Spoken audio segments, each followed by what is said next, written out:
Hello, and welcome to NexgenMinds, the informal but informative weekly Sunday podcast made for students by students. I'm your host, Maddie Clark, and together we'll start a much-needed conversation with students, experts, and other special guests about mental health. We'll bust some myths, find out what are the best ways to manage our well-being, and if all things fail, we'll simply manifest our way to sanity. In this week's podcast, I'll be talking to Jonathan Netherby, a first-year theology student at Durham University, and Oliver Froggatt, also a first year but studying history and international relations at Manchester Met. And together we'll talk about some misconceptions surrounding mental health, their own experiences on moving to university in a pandemic, and advice they would give to anyone who is struggling or know someone who's struggling with their mental well-being. So, without further ado, let's start talking and make a change.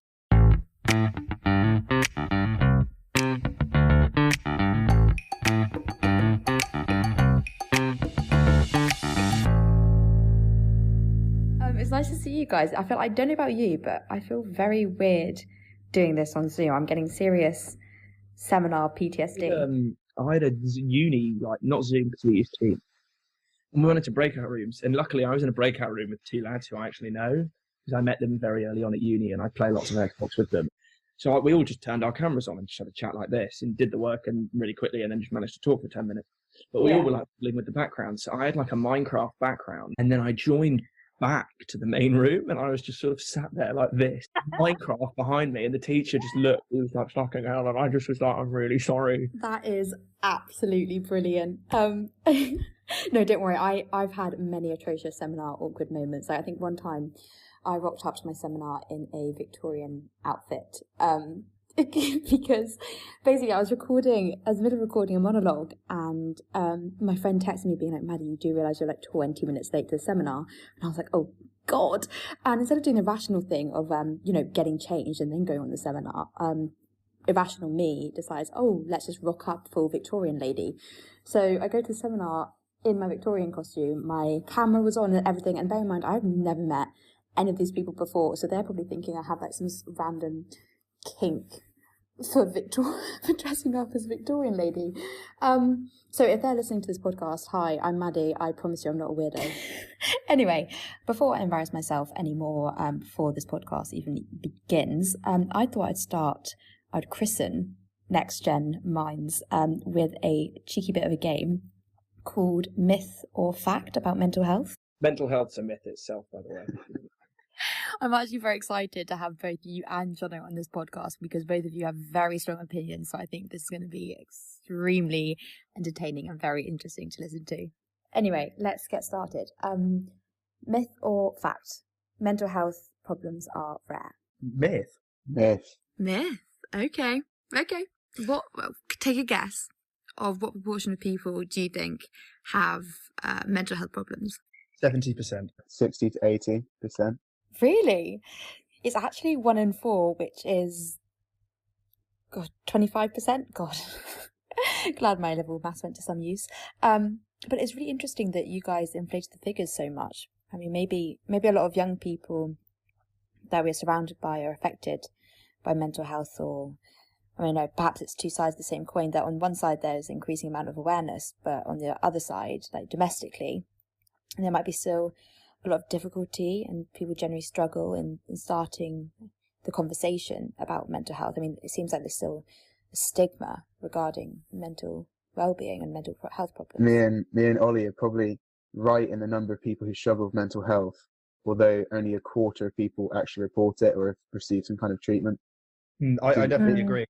I think definitely people have their own issues, and depending on how severe they are, it sort of, I can't think of the words, but how comfortable they'd feel to talk about those emotions and what they're actually going through publicly and on a statistical scale. I just don't understand quite why there's such a big gap, though. Do you think that it's actually the reality that the statistics should be a lot higher and that people are just not coming forward or admitting that they might have mental health problems or talking about their mental health?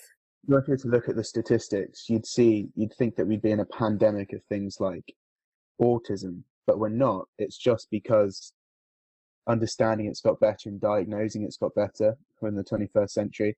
And it's the same if you look at PTSD. the numbers would be very high in the 21st century, despite the fact that we've been through, World War One and World War Two, just because they didn't call it that then. They called it shell shock, or they just shot deserters. They didn't have a way of describing it. So I think it's present. It's just, not talked about. I mean, that obviously is a growing awareness. The reason why we can diagnose people more now with mental health issues is because we're more aware of what actually mental health issues are.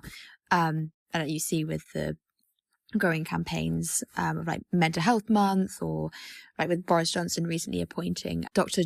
Alex George from Love Island as the youth mental health ambassador. So there's obviously an increasing movement to better mental health, but then there's also seems to be this gap where people really do genuinely struggle in learning how to really start conversation with friends and family, because I think it's quite a difficult thing to sit down and say, are you okay? Like, how are you? Because the most typical British thing to do is say, yeah, I'm fine, I'm good, make a joke about it, talk about the weather and brush it off.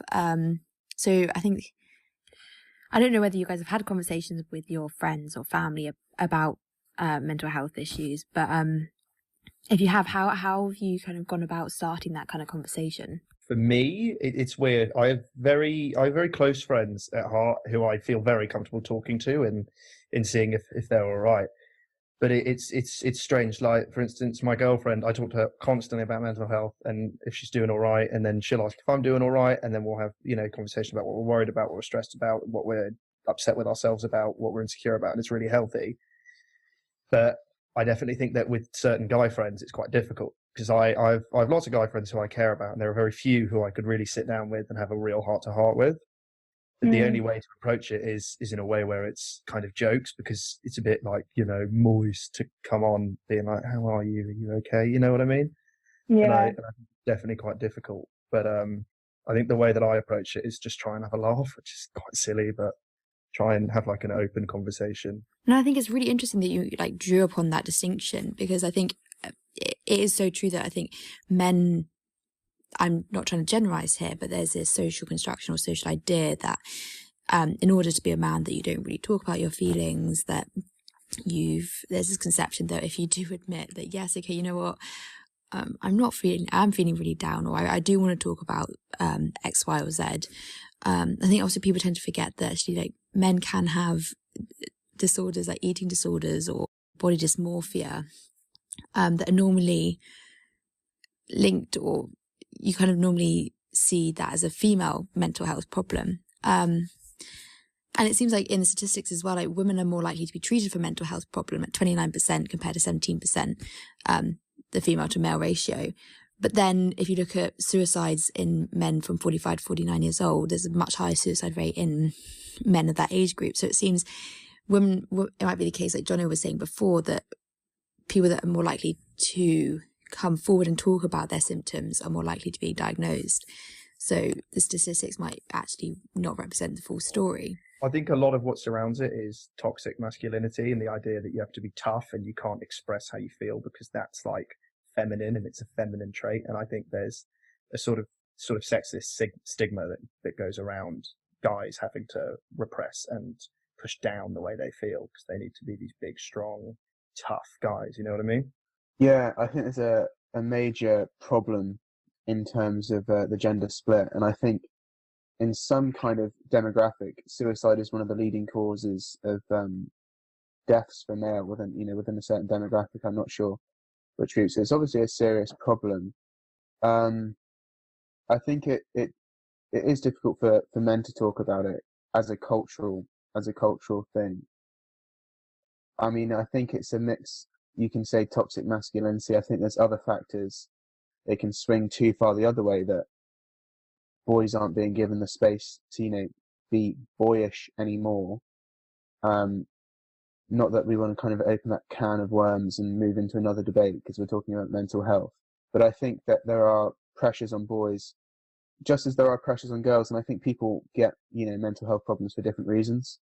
But I do see that there's a lack of conversation amongst men about mental health, and it's difficult to start conversation and difficult to kind of enter into that. And I think the only caveat is that it's still someone's kind of health, and you wouldn't necessarily discuss someone's physical health. They might not want you to.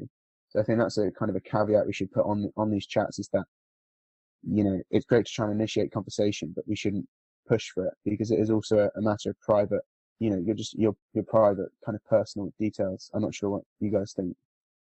No, I think it's really interesting that you kind of drew upon the image of like mental health versus physical health, and like you said, like physical health is easier to spot, like a broken arm, you can visibly see that, whilst with mental health it might be harder to actually see, and it kind of draws onto the problem of what actually is mental health, because I think there's a difference between like a mental health illness or disorder and actually just genuinely just feeling down, and I think to distinguish between the two is hard, and I don't think you can really do that yourself.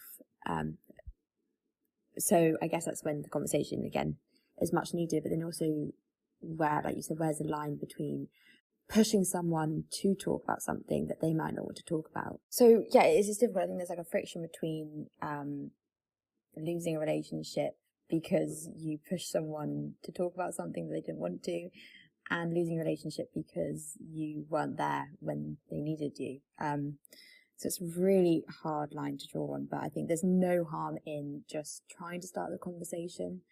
And if there's resistance, then respect that someone doesn't want to talk about it, but just maybe keep an eye on them and check in once in a while, because actually they might want to start talking about it. I agree. I definitely think there is an element of pushing people away. And as you said, you know, how if you had a broken arm, people can see that, like it's obvious, and they'll go, oh, how'd you break your arm? But mental health, because it's problems that reside with you and stuff that you need to work on, it's very easy to conceal. Like I've had friends struggling with depression and I haven't even noticed.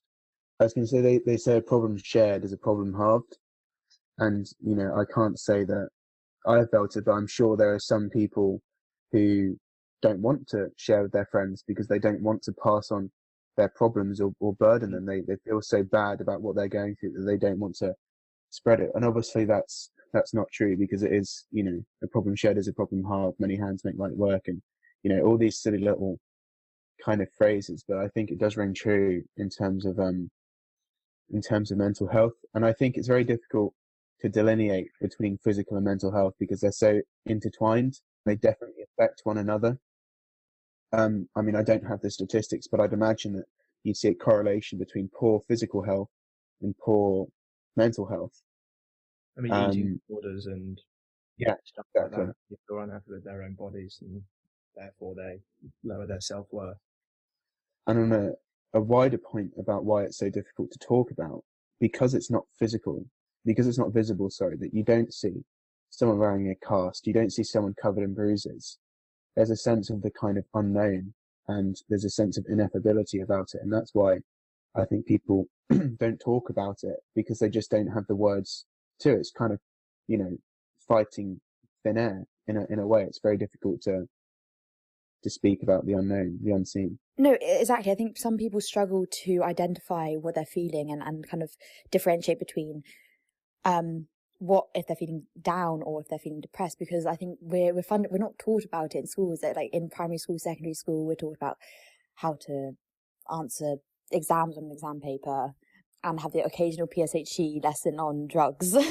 And I think it's almost like there needs to be change so that children learn what are the symptoms of depression, anxiety, OCD, so that firstly, they don't confuse maybe just an odd day of feeling down with depression. But if they are continuously feeling the symptoms of depression, then they can catch it and talk about it before it gets worse. So I think that's definitely something that needs to change in the education system, especially preparing kids for their future life.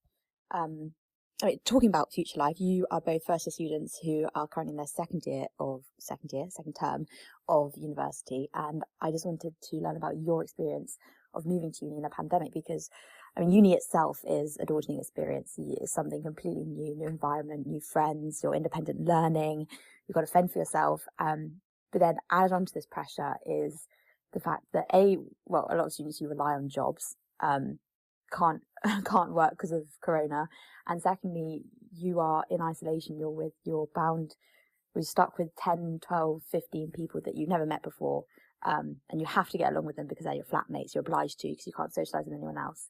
You can't join societies to meet people that might have the same interests as you. So I just wanted to learn about how you have found moving to uni, especially this year. I took a gap year, so I was somewhat removed, you know, in terms of the age, and I think it was difficult for your year group because you'd come from not having been in education since kind of March and having exams cancelled and the whole kind of grades fiasco. It was different, and so I'd had some kind of normality when I'd left school, so I'd experienced that, which was quite nice. I think, was I disappointed? Yes. I think everyone is. I think even in a normal year, freshers, like, people will get disappointed because, you know, the supposedly best week of your life and it will never quite match up. And I think it's quite normal. But people don't, you know, people all want to put on a show and pretend, oh, you know, this has been the most amazing time. And it's okay to say, actually, no, it's not that good at the moment, or it wasn't as good as I expected. I think that's fine. But I think it's been okay. I've been lucky that at least last term, I had quite a lot of in-person stuff. I mean, I didn't come in under the illusion that it'd be back to normal, unfortunately. I mean, it's been okay. There's things, you know, that I've been disappointed about the university experience, but nothing that's too bad, although I'm kind of coming at it from a different position to you guys, so I think it could be, you know, worse if you're not me.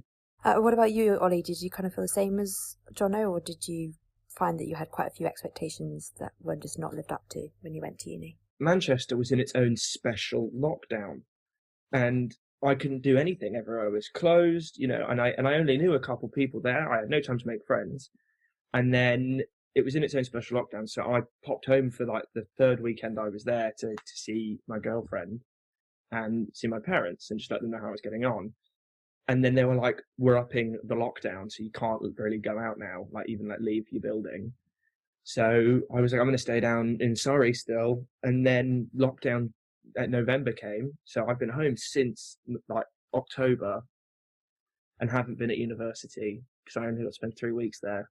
And if I went back, I'd get fined because I can't just go right back to uni now because they're going, don't go back now. But now that you've been at home for 3, 4, 5 months now, and not been at uni, do you ever feel kind of like you're missing out? I don't know about you, but a lot of my friends are at Durham at the moment, and I see them post stories on the Snapchat, on Instagram, on, God, I feel like such a grandma thinking about all the different social medias that there is, the Facebook.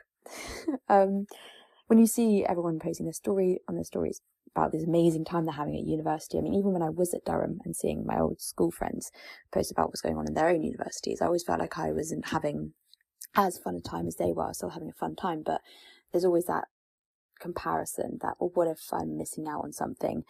But realistically, when I came back home and talked to them, and they tell me about how they weren't really having that great time at uni, I get confused and I'm like, but you look like you're having so much fun in your stories and online.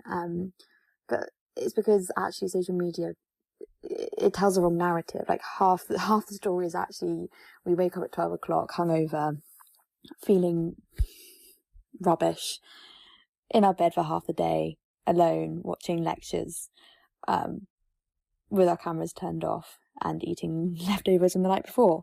So essentially what I'm trying to say, ignore the ramble. What I'm trying to ask is, do you ever feel like the FOMO factor ever plays a part now that you're at home? I really, like, I'm very happy at home. Like, I have not, my mental health has been fine through lockdown because I have two very loving parents who are always, like, from a young age, they were like, if you have any problems, you just have to talk to us. I feel comfortable talking to them. I've got a fantastic sister. My brother's a bit of a dick. And I really, if you know, you put two and two together, and I'm really happy at home, and I think I'd be equally as happy at university. But I don't feel like I'm missing out on this huge experience, to be honest. Yeah, I think it's so important to have support. Like, I think you have such great support with your family around you. Do you think it would be different if you didn't have that? Yeah, I mean, I'm someone that needs to be around people. I could not be on my own for lockdown at all. I would struggle so hard because I just need to talk to people. I need to interact with people. I need to keep my brain occupied, or else it just spirals, you know? Yeah, no, I think we're social animals, and I think sometimes it's almost dangerous to be left alone in a room with your own thoughts for so long, because we crave interaction, and I don't think we're meant to be in isolation. But yeah, what about you, John? Do you ever feel like the FOMO factor plays a part? I miss uni. Is there FOMO? I mean, because we're all first years, we haven't really experienced normal uni, so it's kind of hard to miss what you don't know, or at least this kind of idealized version of it. Yeah, I'm happy at home. It's nice. It's nice for my parents and stuff to have all their children home. I prefer to be at uni. I think, it's just easier. I think the problem is that we've come into university, and it's different for second and third years. I'd say somewhat worse in some respects. And we've just not really been students. If you think about the typical student experience, even the things that most people associate with student culture, going out and drinking and stuff, it just hasn't happened. Sports teams aren't on. So it's kind of, I think if normal university was happening, I would miss it a lot more, but it's just not the same. It's just difficult. It's just difficult to kind of know how to feel as a student when you're not actually really a student proper, you know.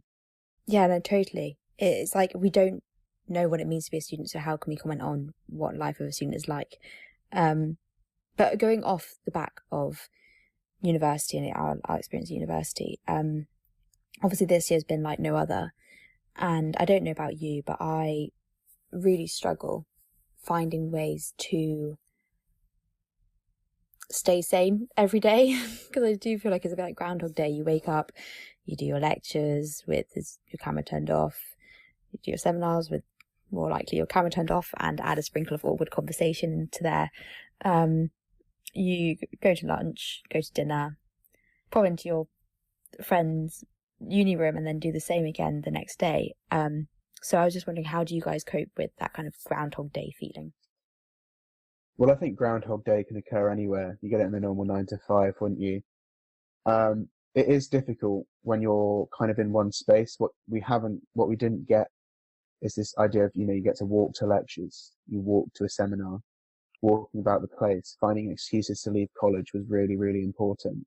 But yeah, so I suppose that's kind of how I coped. I tried to do some online societies, although it's difficult online. I think I'm one of the annoying people probably who have their camera on and speak in seminar groups.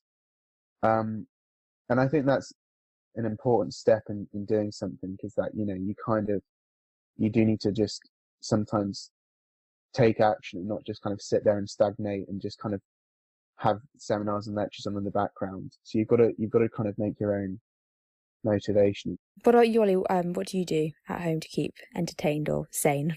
I do think I'm in a really small bracket of quite lucky people. I have two very close friends who I've known since I moved back from the US, so since I was about 11, who live really close. So 2 days a week, I'll meet up with one, and we'll go for a walk for 2 hours, and we'll just talk about shit that's going on. I do find myself having the same conversations with my parents and doing the same things, but it's nice to have that little escape once or twice a week where I go on a really long walk with one of my good friends, and we can just talk about, anything. I feel a lot more bored this lockdown, number 3, even though I've actually got university work to do. I was on furlough March to July. I had nothing to do, but I felt a lot less bored, and I don't know why. I had no kind of purpose back then. I think this is just kind of lockdown fatigue, but yeah. I was going to say, I definitely think that seasonal affective disorder comes into play with this lockdown, because I remember in the summer it was sunny, it was so hot, and again, luckily I actually got to see quite a few of my friends, because what I do is I'd be like, right, pop round, drive round, you're going to stay the night, here's a tent, don't come close to the house, and we both just drink lots. I have a pool, so he could sit on one side of the pool, I could sit on the other, could listen to music, we could chat. So again, I had a really good escape from boredom. But I agree, I feel like there was so much more to do in the summer, because you can go outside more, it's hotter, the days are longer, everyone's happier. Whereas this one, it's like, okay, I Yeah. wake up at 11:30, right? In 4 hours, it's pitch black. I need to go out, No, exactly. And do you remember when Zoom pub quizzes used to be a massive thing? Like the amount of Zoom pub quizzes I used to do, I think I was literally pubbed out virtually. And it was lethal. Like the amount of alcohol you drink by yourself in a room. Who knew you could get that drunk? But I feel like now, currently in lockdown, what is it, number 3? It's almost like we've lost motivation, and we don't, either that or we don't have the time to put in the effort. But I think it's just so important, like Ollie was saying, it's so important to stay connected. Even if that's, I don't know if you guys have heard about virtual walks. I mean, it might be a thing I've made up. It probably is a thing I've made up, but I'm going to educate you on virtual walks. Virtual walks are so good because I live in kind of like, not the middle of nowhere, but let's just say my driving is better for me to stay off the roads for everyone else's safety. So I have found the best thing to do is just to call someone, give them a ring, and like both of you set off on a walk at the same time. If you're really fit, you can always do this running, but I think I'd probably be panting down the phone instead of actually talking if I ran. But it's really, really good because it just gives you that time to escape and also reconnect and get outside the house and communicate, because it's so important to stay connected and stay grounded. But I think what does really interest me, or surprises me more like, is the fact that it's taken a pandemic for the government to really finally take mental health seriously. I mean, I don't know what you guys think about that, but I think that's kind of shocking. I definitely think that it's super awful that now it's taking sole focus. But again, like as young people, I mean, I know that I've been educated on the mental health from when I was 8, like, their parents or teachers, if you're unhappy, if you're struggling, please talk to someone, you've got to be open about these things. And that's really helpful. But I definitely feel that like older people, sort of over the age of 50, sort of just get on with it. I saw a statistic quite some time ago, actually, about 1 in 3 old people suffer from loneliness. But that I have a divorced grandmother who never calls or texts us, but I imagine that she's really lonely. So that she just gets on with her life. She's not unhappy. She just does her own thing all the time. Exactly. I think it comes back to that point of resilience, I guess. Definitely. What do you think, Jono? I don't want to say either generation is more resilient than the other. I think for me, it would be somewhere between the two. I think in terms of kind of action on mental health, sometimes we do just need to kind of get through, and other times we do need to take better attention. I wouldn't say the government, I mean, I think the government's done a bad job with the whole pandemic, and the whole crisis was inevitable. What do you think would happen? Locking people up, causing major financial worry. And I think there's the whole pandemic policy, the whole lockdown policy has ignored this idea of public health being a holistic thing. Of course, it was going to happen. People's mental health did get worse over lockdown. I was looking at some statistics from Mind earlier, the charity, and it's like half of adults, around 2/3 of young people, all have experienced worse mental health during the lockdown. I think young people are actually quite lucky to have some of the best mental health resources available.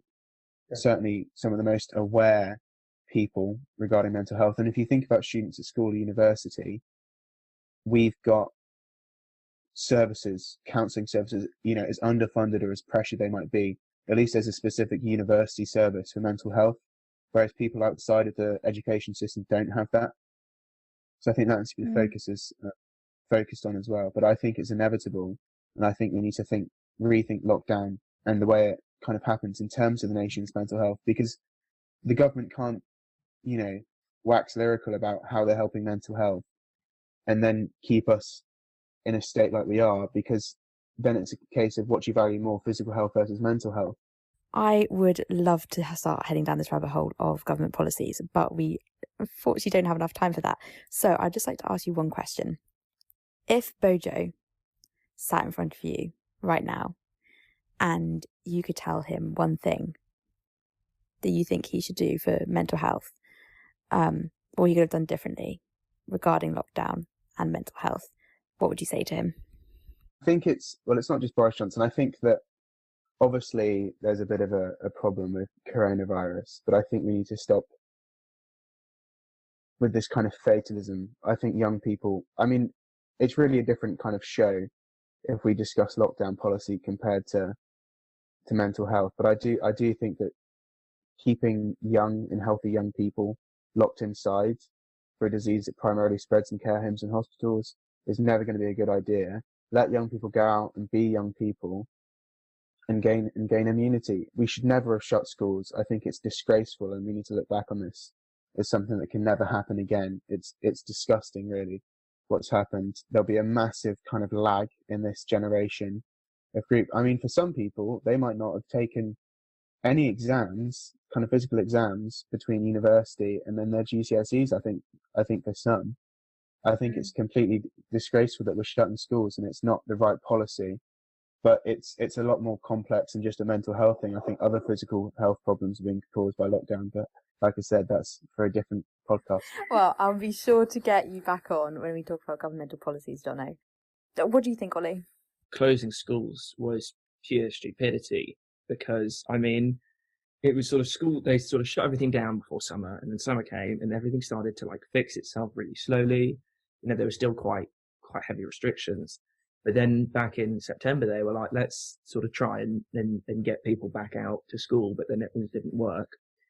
But then they finally did put people back to school, and then cases spiked again, and then they shut everything, and it's just crazy. But I think for me, someone who has ADHD, sitting down and looking at screen for an hour and a half is so difficult. Because I'm in the bedroom, I'm comfortable, I have so many distractions, and I think that there's going to be a lot of neglected children and people in education because they can't learn like that. And again, it's just going to take a toll on them. I mean, it could even affect their mental health, the idea of not being worth enough or... Exactly. We're social creatures, aren't we? And children need to play together. Completely. You know, half the learning happens outside the classroom. And like I said, in my gap year, I worked in a school, and it was just nice to see the kids playing with each other in those kind of final few weeks of term. And that was what the priority was. It wasn't necessarily finishing the syllabus. It was about letting children be children. Mm-hmm. I love that saying, let children be children. I think that's going to be my new motto. So last question, because we are literally running out of time. If you could sit down with your past self or your future self or anyone else who you think is struggling at the moment mentally, and you could give them 5 tips on how to manage their well-being. It doesn't have to be a mental health issue, it just can be in general well-being. What would you say to them? I think there's an element of individuality here, that what works for some people won't work for other people. I suppose it would be like, please just engage in conversation.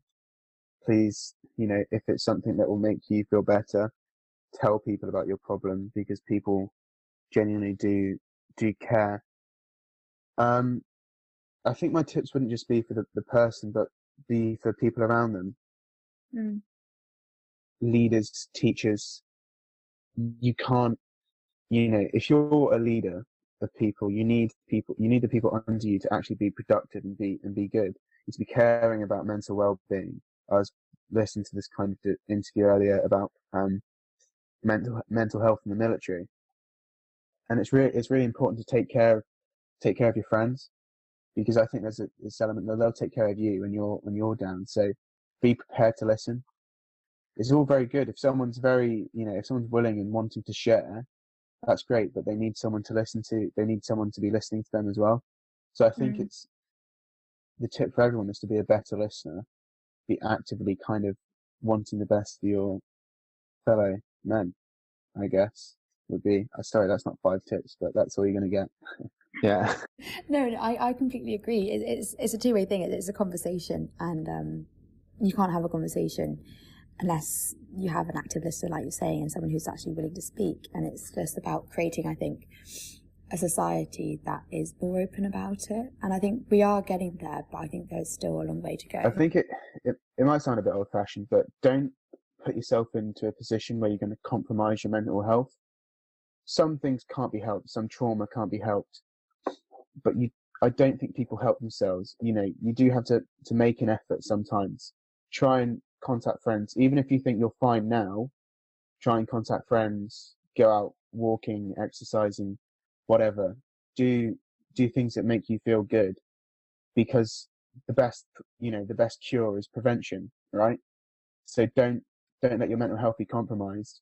Go out and do stuff. If you live the life of a recluse and you don't go outside and you don't contact people and you do kind of, you make yourself more vulnerable. I 100% agree. I think it's so important to look after yourself and put yourself first, because we've talked a lot about helping others and listening to others and making sure you're there and starting a conversation, but you can't help others if you don't help yourself first. So I think it's so important to put your own well-being first, and also to not become overwhelmed by taking on other people's burdens. There's a difference between helping someone and taking on literally making their problems yours. So I think you've got to be so careful. Ollie, what about you? I can't really think of many, but I'd say that one important one is that if someone is struggling with, personal image, happiness, or, self-value, the idea of talking to someone may seem really scary, and the expectation put on them to talk and feel better, I think they need to know that they can share however much or however little they want at any given time. And a big important part of that is finding someone who they trust, who they can talk to whenever they need to. You need to have someone who you can call at 11 o'clock at night and you will know will pick up, and you will know that they'll talk to you and they'll pour your heart out and be there for you in that sense. And the idea that it's not just going to fix itself immediately. It's going to take serious time and effort, and you need to take it step by step, however you feel. And the idea that I've had friends who've suffered with eating disorders, and it's awful because you just watch them destroy themselves basically, and especially because the idea that they get, sort of value out of not eating and that's how they feel good. It's awful because I can't do that I can't eat for them. I can't turn them around and go, stop it now, And it's ultimately up to them. And it sucks, but I think for some people who are trying to help friends with mental health, is the only person you can be is someone to support them from the sidelines. Sorry to. No, please. You do just have to be careful with a pinch of salt. Please be a great listener. And being a great listener doesn't even mean you know what to say in response. You could not even speak, and it's just this kind of letting them have an outlet is good. But you got to be careful not to take on their problems as well. We want the problems gone, not the problems doubled. And I know from not my own experience, but people I know, that they've caused themselves no deal of trouble because they took on the person they were trying to help's troubles. And it's great that you could be such a great friend at 3, that you could pick up the phone at 3 or 4 a.m. And that's great. You are a good friend, but don't let that become a toxic thing, because it can happen. So, obviously, please, listen to your friends if they're struggling, but just be aware that don't sink with them, if that makes sense.